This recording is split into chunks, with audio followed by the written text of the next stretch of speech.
ஒரு காட்டுல குழந்தைகள் தினம் கொண்டாடப்பட்டுச்சு. அதனால காட்டு மிருகங்கள் எல்லாம் தங்களோட குழந்தைகளுக்கு மேக்கப் போட்டு கூட்டிட்டு வாங்கன்னு சொன்னாரு.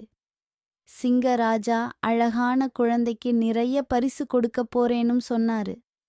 சிங்கராஜா உடனே எல்லா மிருகங்களும் தங்களோட குழந்தைகளுக்கு புது ட்ரெஸ் போட்டு அழகா மேக்கப் போட்டு கூட்டிட்டு வந்தாங்க. எல்லா குழந்தைகளையும் பார்த்து கூட்டம் கைத்தட்டுச்சு. கடைசியா குரங்கோட குழந்தைய பார்த்ததும் எல்லாரும் சிரிச்சிட்டாங்க. மூக்கு தட்டையா வாய் கோணலா இருந்த குரங்கோட குட்டி அழகா இல்லைன்னு எல்லாரும் சொன்னாங்க.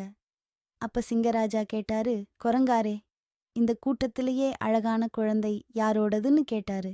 அதுக்கு கொஞ்சம் கூட யோசிக்காம என்னோட குழந்தைதான் அழகானதுன்னு சொல்லுச்சு அந்த தாய் குரங்கு. அப்பத்தான் சிங்கராஜா மேடை ஏறி சொன்னாரு, குரங்கோட குழந்தைய பார்த்து அசிங்கமா இருக்குன்னு சொன்னவர்களும் அதை பார்த்து சிரிச்சவங்களும் தான் இந்த காட்டோட மிகப்பெரிய முட்டாள்கள். ஒரு தாய்க்கு எப்போதும் தன் பிள்ளைதான் அழகு. இந்த உண்மை தெரியாம நீங்க வாழ்ந்து ஒன்னும் ஆக போறது கிடையாதுன்னு சொல்லி குரங்கோட குழந்தைக்கு முதல் பரிசு கொடுத்தாரு. சிங்கராஜா நீதி தாயின் கண்களில். குழந்தைகளே, தெய்வம். Please like, share and subscribe our channel, friends.